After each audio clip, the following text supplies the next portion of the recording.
Hello and welcome to Be Lovers Again, relationship advice. Have you ever wondered why love fades? Have you ever thought, I wish it was like it was in the beginning? Or what happened? Why can't we feel like we felt in the early days? Well, you can. Let's talk about why love fades. First of all, life gets very transactional and very logistical. Over a period of time, life becomes more about what we're doing, where we're going, what time we're leaving, if you have children, who's taking who where, what's going on in the world, what's going on in the family, if you have extended family. Um, so we lose that spontaneity, which is such an interesting word, isn't it? So we think that we were spontaneous when we first met, when we were dating, when we were first in love. And the fact of the matter is that nothing could be further from the truth.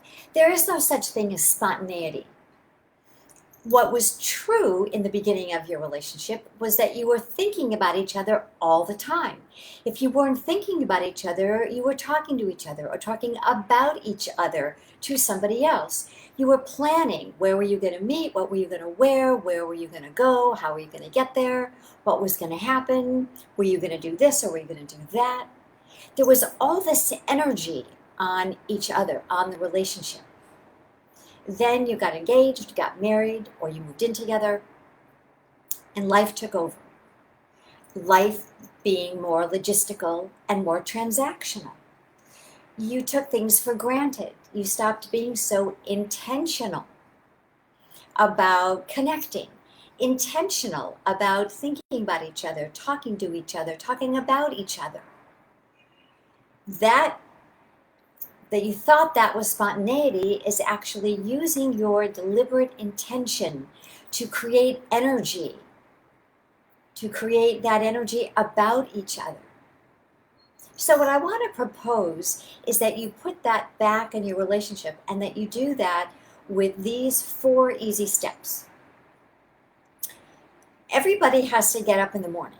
At some point, everybody gets up. Generally, somebody leaves the house. And if you don't leave the house, if you're both working at home, then somebody leaves the family space to go into their own space to do work. We'll call that, for the purpose of this video, your office. So you're leaving family space to go into your office. Somebody comes back into family space first, or perhaps one of you never leaves family space. So when the second person comes back into family space, or if you haven't left, when your partner comes back into family space, and when you go to bed, those are the 4 periods of time. When you get up in the morning, when the first person leaves family space or leaves couple space, when the second person returns to couple space, and when you go to bed, or when the first person goes to bed if you don't go to bed at the same time. These are times for momentary, literally, connections, like intersections. Have you ever played, now I can't remember the game, pick-up sticks, with the long, thin sticks? And sometimes a stick is just laying on another stick, right? It's intersecting, not necessarily connecting, but it's intersecting. And that's what I want you to think about this as 4 moments to intersect for a moment. That you are going to touch each other, maybe you'll give a hug, maybe there'll be something verbal. You decide, right? You decide what it is. But when you get up in the morning, when the first person leaves couple space, when the second person returns to couple space, and when the first person leaves to go to bed at night. And that you figure out what you want to do. Interview each other. Sit down over a cup of coffee or a glass of wine or a milkshake and figure out what would be a nice way. How do you want to connect? How do you want to intersect so that you are looking at each other, it's eyeball to eyeball, that you're intentional, you know that you have taken that moment to connect to your partner and that your partner has taken that moment to connect to you. Have you ever had an experience where you got a massage on a regular basis, and as it was getting closer to the time of the massage, or if you were driving yourself to the massage, your body would know where you were going? That's the same thing that happens with these momentary connections or intersects. You begin to know. They're almost like snowflakes, and you know what happens that when you get enough snowflakes, you get snow drifts. The same principle. When you throw a pebble into the water and you get lots of concentric circles.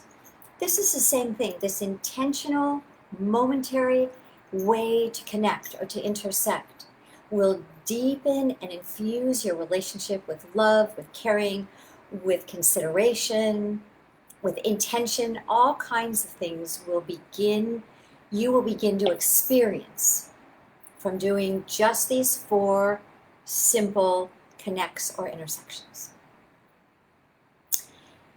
You know, it's very common to lose track of each other, to lose track of love, to lose track of that deep connection, that deep love that you had. Life is complicated, relationships are complicated, and relationships get bombarded by lots of stuff through the days, over the months, over the years. And if there's any way that I can support you, go to talktodrjackie.com and go right to my online calendar and let's talk. Let me see how I can support you. Let's explore some ways that I might be able to help you get this done. Not lose track of each other, to reconnect and reconnect in a way that you stay connected once and for all, for your always. That's it for me today. If you are watching the replay, please leave me a note. Let me know how this has landed. If you're watching live sometime during the day, let me know how this landed, what you thought, what your intention is to begin this, how you think you're going to speak to your partner and introduce this whole idea of moments, important moments through the day. Until Thursday, take very good care and have an awesome day. Bye-bye.